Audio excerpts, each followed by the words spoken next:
As if you needed more proof that the Democrats work with Chinese Communist Party. Listen to what he says next. Triggering like criminal investigations. You have guys with ties to like Chinese spy networks spreading rumors, triggering investigations, and they're facing like just constant pressure. Constant. Sorry, I want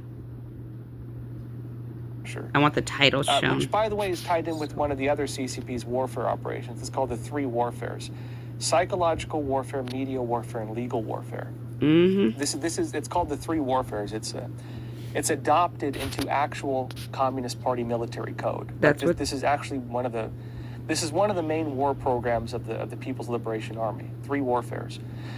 Psychological warfare is how you interpret information. It's the narrative that overlies. It's the narrative that represents the interpretation of an event, right? So, for example, the Chinese Communist Party is invading the South China Sea and taking it over. We can all observe this. What's the narrative? Well, the real narrative is that the CCP is invading the South China Sea and taking it over. The CCP's psychological warfare narrative is we have historical ownership of it, and you've taken it from us, and we're just taking it back, even though international courts have determined the CCP has no historical ownership over it. They even falsified maps to do it. Same thing when they target dissident groups. They'll, for example, falsify criminal complaints. They'll falsify stuff, trying to misrepresent someone's intent or whatever.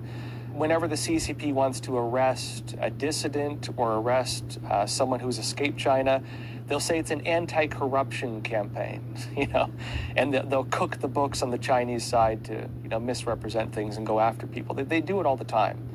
And unfortunately, a lot of the Western media is just, they just cover what...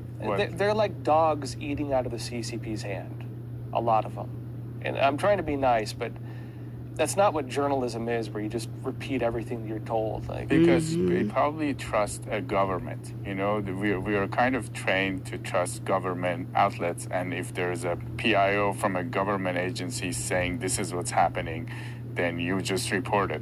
So that's what, if the Chinese Communist Party is saying that, they think that's accurate. Let's put it this way. They're less discerning of the CCP than they are against the American government. They have no problem questioning everything the American government does. But they take everything the CCP says wholesale. Like, what's going on with that? It doesn't make sense to me.